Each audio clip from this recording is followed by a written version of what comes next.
Magandang araw sa inyo mga mag-aaral. Narito pong muli si Binibining Michelle upang turuan kayo ng iba't ibang aralin sa Filipino para sa ikatlong markahan. Kaya mga bata, halina't manood at makinig. At para sa linggong ito, narito ang ating mga aralin. Ang tatalakayin natin ay tungkol sa pang-abay. Ito ay tinatawag na adverb sa English. Ano nga ba ang kahulugan ng pang-abay? Ito ay tumutukoy o naglalarawan sa pang-uri, pandiwa at kapwa pang-abay. Ito din ay sumasagot sa tanong na paano, saan at kailan ginawa ang kilos. Unang pangungusap. Sadyang mabait ang anak ni Aling Maria. Ang pang-abay sa pangungusap ay ang salitang sadyang. Inilalarawan nito ang pang-uri na mabait. Gaano kabait ang anak ni Aling Maria? Ang sagot ay sadyang mabait. Kaya naman, ang pangungusap ay halimbawa ng pang-abay na naglalarawan ng pang-uri. Pangalawa, dahan-dahang umakyat sa hagdan si Carlos. Ano ang pang-abay sa pangungusap? Ito ay ang salitang dahan-dahan. Inilalarawan naman nito ang pandiwa o salitang kilos na umakyat. Paano umakyat sa hagdan si Carlos? Ang sagot ay dahan-dahan. Ito naman ay halimbawa ng pang-abay na naglalarawan ng pandiwa. Pangatlong pangungusap.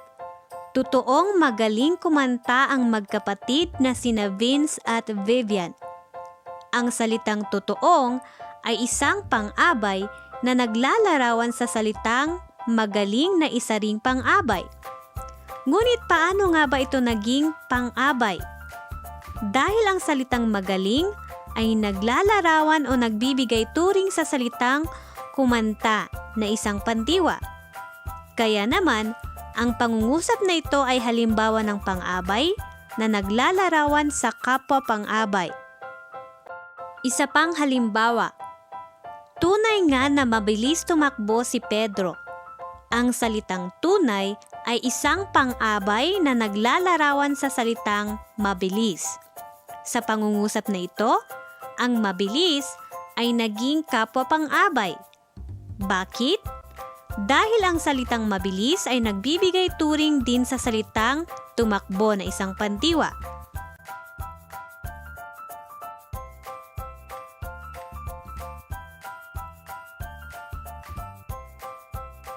Ang pang-abay ay mayroon ding iba't ibang uri. Isa-isahin natin ang mga ito. Ang unang uri nito ay pang-abay na pamaraan. Ito ay naglalarawan kung paano ginawa ang kilos sa pangungusap. Ito din ay sumasagot sa tanong na paano. Narito ang mga halimbawa ng pang-abay na pamaraan. Una, dahan-dahang inilapag ng nanay ang kaniyang sanggol. Ang tanong, ano ang pang-abay na pamaraan na ginamit sa pangungusap? Tama, ang sagot ay dahan-dahang. Ito ay nagbibigay turing sa kilos o pandiwan na inilapag. Pangalawang halimbawa, mabilis na hinabol ng bata ang matandang lalaki. Ang pang-abay na pamaraan sa pangungusap ay mabilis. Ito ay nagbibigay turing sa pandiwan na hinabol. Paano hinabol ng bata ang matandang lalaki? Ang sagot ay mabilis. Ang susunod na uri ay ang pang-abay na pamanahon. Ano ang kahulugan nito? Ito ay nagsasaad ng panahon kung kailan ginawa ang kilos sa pangungusap. Ito din ay sumasagot sa tanong na kailan. Narito ang mga halimbawa. Una, bukas na kami maglalaro ni Carl. Ang pang-abay na pamanahon na ginamit sa pangungusap ay bukas. Ito ay nagbibigay turing sa pandiwang maglalaro. Ang tanong, kailan sila maglalaro ni Carl? Ang sagot ay bukas. Pangalawang pangungusap, ako ay pumapasok araw-araw. Ang pang-abay pananahon na ginamit sa pangungusap ay araw-araw. Ito ay nagbibigay turing sa pandiwan na pumapasok. Kailan ako pumapasok? Ang sagot ay araw-araw. Ang susunod na uri ay ang pang-abay na panlunan. Ito ay nagsasaad ng lugar na pinangyarihan ng kilos. Ito din ay sumasagot sa tanong na saan. Narito ang mga halimbawa. Una, ang mga bata ay naglilinis sa kusina. Ano ang pang-abay panlunan sa pangungusap? Ang sagot ay sa kusina. Ito ay nagbibigay turing sa pandiwang naglilinis. Saan naglilinis ang mga bata? Ang sagot, sa kusina. Pangalawa, ang mag-anak ay namasyal sa parke. Ano ang pang-abay panlunan sa pangungusap? Ang sagot, sa parke. Ito din ay nagbibigay turing sa pandiwang namasyal. Saan namasyal ang mag-anak? Ang sagot ay sa parke. Ang pang-apat na uri ay ang pang-abay na panang-ayon.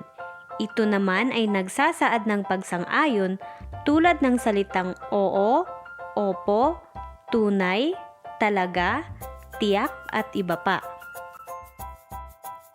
Halimbawa, tunay na magaling sumayaw ang aking kapatid. Ano ang pang-abay panang-ayon sa pangungusap? Ang sagot ay tunay. Sa pangungusap na ito, inilalarawan nito ang kapwa pang-abay na magaling. Pangalawa, siguradong sasama si Abby sa amin bukas. Ang pang-abay sa pangungusap ay siguradong. Ito naman ay naglalarawan sa pandiwang sasama. Panglimang uri ay ang pang-abay na pananggi. Ito ay nagsasaad ng pagtanggi tulad ng hindi, huwag, wala, ayaw, at iba pa. Halimbawa ng pang-abay pananggi sa pangungusap. Una, ayaw niyang kumain ng gulay. Ang pananggi sa pangungusap ay ayaw. Inilalarawan nito ang pandiwa o salitang kilos na kumain. Pangalawang halimbawa, hindi maganda sa katawan ang laging pagpupuyat. Ano ang pananggi sa pangungusap? Ang sagot ay hindi. Ano naman ang inilalarawan nito? Inilalarawan nito ang salitang maganda na isang pang-uri.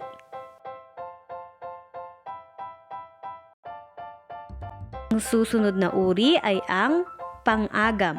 Ito ay nagsasaad ng di katiyakan o di kasiguraduhan tulad ng marahil, tila, siguro, baka, parang at iba pa. Halimbawa ng pang-abay na pang-agam sa pangungusap. Una, baka gabi na kami matatapos. Ano ang pang-abay pang-agam sa pangungusap? Ang sagot ay baka.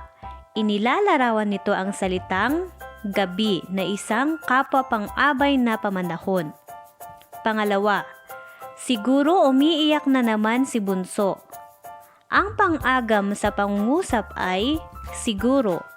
Inilalarawan naman nito ang kilos na umiiyak. Ngayon mga bata, sagutin ang pagsasanay na ito. Ang panuto, hanapin ang pang-abay na ginamit sa bawat pangungusap at tukuyin Kung ito ay pamaraan, pamanahon, panlunan, pananggi, pang-agam o panang-ayon. Una, nagmamadaling nag-impake ng damit si ate. Ang pang-abay sa pangungusap ay nagmamadaling at ito ay isang pamaraan. Paano nag-impake ng damit si ate? Ang sagot ay nagmamadali. Pangalawa, oo, lumipat na sila ng tirahan.